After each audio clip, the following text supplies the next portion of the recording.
Assalamualaikum warahmatullahi wabarakatuh. Salam guru penggerak, masih bersama dengan saya dalam pendidikan guru penggerak angkatan ke-9, koneksi antar materi modul 1.4. Kali ini kita akan berselancar bersama saya. Tetap bersama dengan Joko Nugroho. Saya mengajar di SD Negeri 2 Kramat, Kecamatan Lamongan, Kabupaten Lamongan. Tugas mengajar saya adalah guru kelas 4 dan juga membimbing kesenian geguritan atau puisi bahasa Jawa. Tugas lain saya adalah operator dapodik, operator BOS, dan proktor ANBK. Guru harus mempunyai yang pertama disiplin positif, yang kedua memahami teori motivasi, yang ketiga membuat keyakinan kelas, yang keempat memahami kebutuhan dasar manusia, yang kelima menerapkan 5 posisi kontrol manusia, dan yang terakhir adalah problem solving atau segitiga restitusi. Baiklah, ayo kita cermati satu persatu. Budaya positif yang harus dimiliki oleh guru. Yang pertama adalah disiplin positif. Apa itu disiplin positif? Mari kita lihat ilustrasi berikut. Apakah ini tindakan yang mendisiplinkan siswa, memarahi siswa, menghukum siswa, dan berteriak-teriak kepada siswa? Apakah ini yang namanya mendisiplinkan siswa? Ternyata ini mempunyai dampak yang buruk sekali. Yang pertama, anak akan menjadi pemberontak. Yang kedua, anak menjadi pendendam. Dan yang ketiga, anak akan merasa rendah diri. Lalu bagaimana? Disiplin tidak harus menghukum. Disiplin sebagai bentuk kontrol diri, yaitu belajar untuk kontrol diri agar dapat mencapai tujuan yang mulia. Disiplin mempelajari bagaimana cara kita mengontrol diri dan bagaimana menguasai diri untuk memilih tindakan yang mengacu pada nilai-nilai yang kita hargai. 3 motivasi perilaku manusia. Yang pertama, yang paling dasar adalah untuk menghindari ketidaknyamanan atau hukuman. Yang kedua, untuk mendapatkan imbalan atau penghargaan dari orang lain. Dua-duanya ini harus kita kesampingkan dulu, karena ada yang ketiga. Apa itu yang ketiga? Yang ketiga adalah untuk menjadi orang yang mereka inginkan dan menghargai diri sendiri dengan nilai-nilai yang mereka percaya. Bagaimana caranya? Melakukan sesuatu karena nilai-nilai yang mereka yakini dan hargai. Yang kedua, mereka melakukan karena mereka ingin menjadi orang yang melakukan nilai-nilai yang mereka yakini tersebut.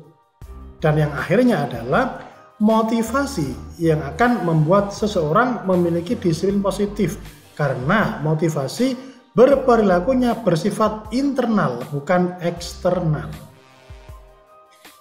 Posisi kontrol guru. Yang pertama ada namanya penghukum, ada yang namanya pembuat merasa bersalah, ada juga sebagai teman, ada juga pemantau, dan yang paling akhir adalah bertindak sebagai manajer. Dalam hal ini, seorang guru harus bertindak sebagai manajer. Apa itu?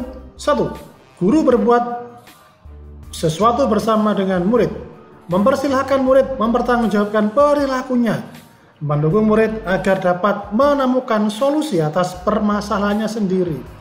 Yang kedua, seorang manajer telah memiliki keterampilan di posisi teman maupun pemantau. Dan dengan demikian, bisa jadi di waktu-waktu tertentu kembali kepada kedua posisi tersebut bila diperlukan. Yang ketiga, tugas seorang manajer bukan untuk mengatur perilaku seseorang, tapi membimbing murid untuk dapat mengatur dirinya. Seorang manajer bukannya memisahkan murid dari kelompoknya, tapi mengembalikan murid tersebut ke kelompoknya dengan lebih baik dan kuat.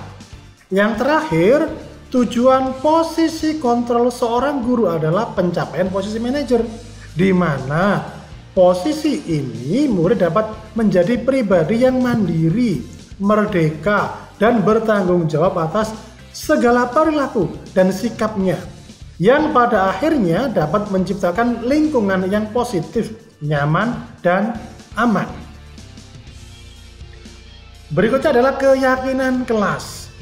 seseorang akan lebih tergerak dan bersemangat untuk menjalankan keyakinannya daripada haknya sekedar mengikuti serangkaian peraturan tertulis tanpa makna.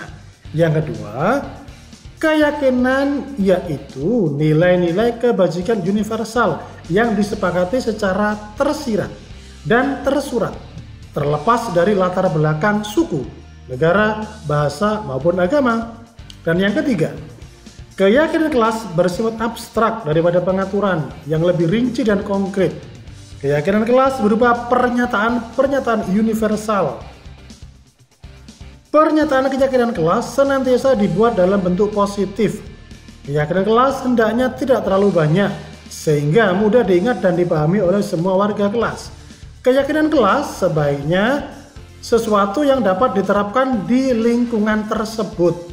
Semua warga kelas hendaknya ikut berkontribusi dalam pembuatan keyakinan kelas lewat kegiatan curah pendapat. Berikutnya adalah segitiga restitusi. Apa sih segitiga restitusi itu? Ada 3. Yang pertama, menstabilkan identitas. Yang kedua, validasi tindakan yang salah. Dan yang ketiga, menanyakan keyakinan. Segitiga restitusi adalah suatu proses dialog yang dijalankan oleh guru atau orang tua agar dapat menghasilkan murid yang mandiri dan bertanggung jawab. Sekarang kita menuju ke budaya positif. Dari modul 1.1 kita mempelajari filosofi pemikiran Ki Hajar Dewantoro. Modul 1.2 kita mempelajari nilai dan peran guru penggerak. Di modul 1.3 kita mempelajari visi guru penggerak. Kesemuanya itu saling berkaitan. Ini penjelasan singkatnya.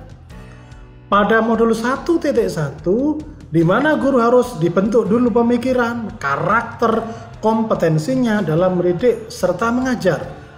Dalam modul 2, guru diperkenalkan nilai dan peran guru penggerak, yang di dalamnya terdapat dimensi profil belajar Pancasila yang harus diimplementasikan oleh peserta didik. Pada modul 1.3, guru harus mempunyai visi yang baik dan sesuai untuk menuntunnya menuju peserta didik untuk merdeka dalam belajar dan mempunyai karakter profil belajar Pancasila.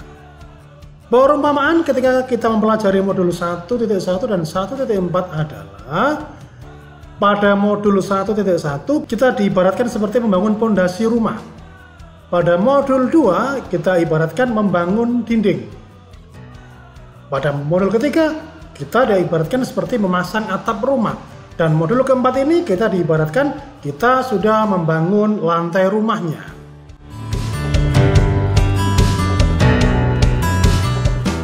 Yang pertama, pemahaman. Yang saya pahami adalah 1. Disiplin positif dan nilai kebajikan universal. 2. Teori motivasi. 3. Keyakinan kelas. 4. Kebutuhan dasar manusia. 5. Posisi kontrol. Dan berikutnya adalah segitiga restitusi. Yang baru apa? Yang baru adalah saya baru mengetahui bahwa ada 5 posisi kontrol, terutama yang bertindak sebagai manajer, di mana ketika saya berbuat sesuatu lebih baik melibatkan murid, mempersilahkan murid mempertanggungjawabkan perilakunya, mendukung murid agar dapat menemukan solusi atas permasalahannya sendiri.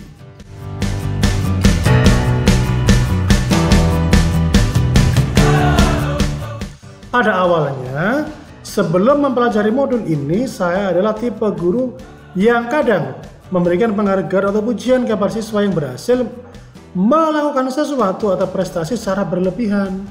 Tetapi setelah mengetahui modul ini, maka saya rubah. Karena memberikan penghargaan secara berlebihan mempunyai efek yang buruk. Apa itu?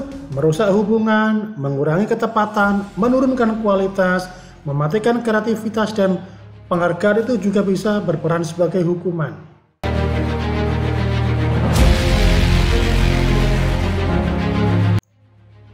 Saya hampir setiap hari menangani anak-anak yang jahil, terutama saat sholat duhur, mulai dari rebutan tempat wudhu, yang laki-laki menyentuh yang perempuan, ramai saat sholat dan tidak ikut zikir.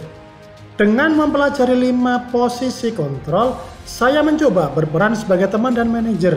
saya ajak bicara dan saya arahkan mereka secara perlahan. Dalam 4 hari ini sudah banyak berkurang kejahilan mereka, kegaduhan mereka saat di dalam musola.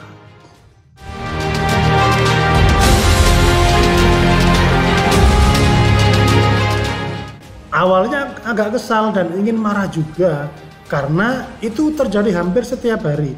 Tetapi seiring saya mengenal materi budaya positif ini, saya mulai menerapkan ilmu yang saya peroleh, yakni 5 posisi kontrol. Pada akhirnya saya menikmati proses yang saya alami. Saya akan semakin matang dan bijaksana dalam menghadapi permasalahan.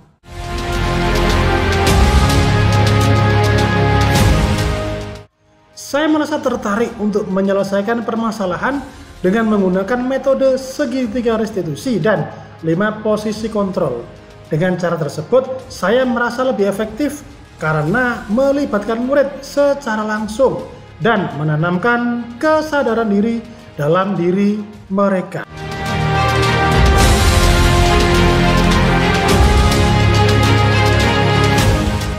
Hal yang sudah baik adalah saya melibatkan murid dalam penyelesaian masalah dan saya sedikit banyak telah menanamkan kesadaran terhadap diri mereka. Jadi, percaya diri dengan keyakinan tersebut tanpa ada dorongan dari pihak luar. Yang perlu diperbaiki adalah meninggalkan sepenuhnya menjadi seseorang yang penghukum dan pembuat merasa bersalah dan beralih secara perlahan menjadi seorang manajer.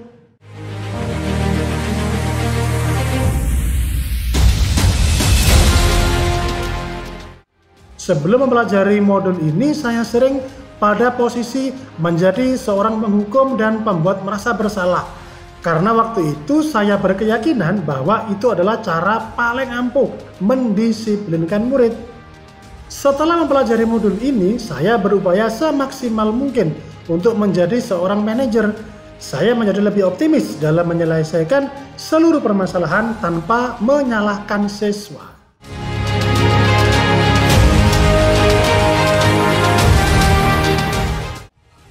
Mungkin saya pernah melakukan segitiga restitusi, tapi tidak mengetahui jenis tindakan apa tersebut.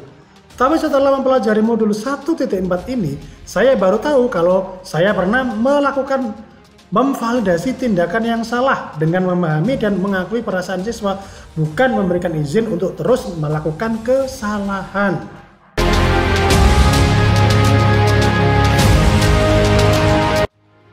Hal-hal yang saya pelajari adalah saya mulai mahir menggunakan berbagai aplikasi editing. Saya mulai belajar berkolaborasi dengan berbagai elemen sekolah. Saya mulai memahami cara berinteraksi yang baik dengan murid. Demikian apa yang bisa kami sampaikan. Terima kasih atas segala perhatiannya. Nama saya Joko Nugroho, saya akhiri. Assalamualaikum warahmatullahi wabarakatuh.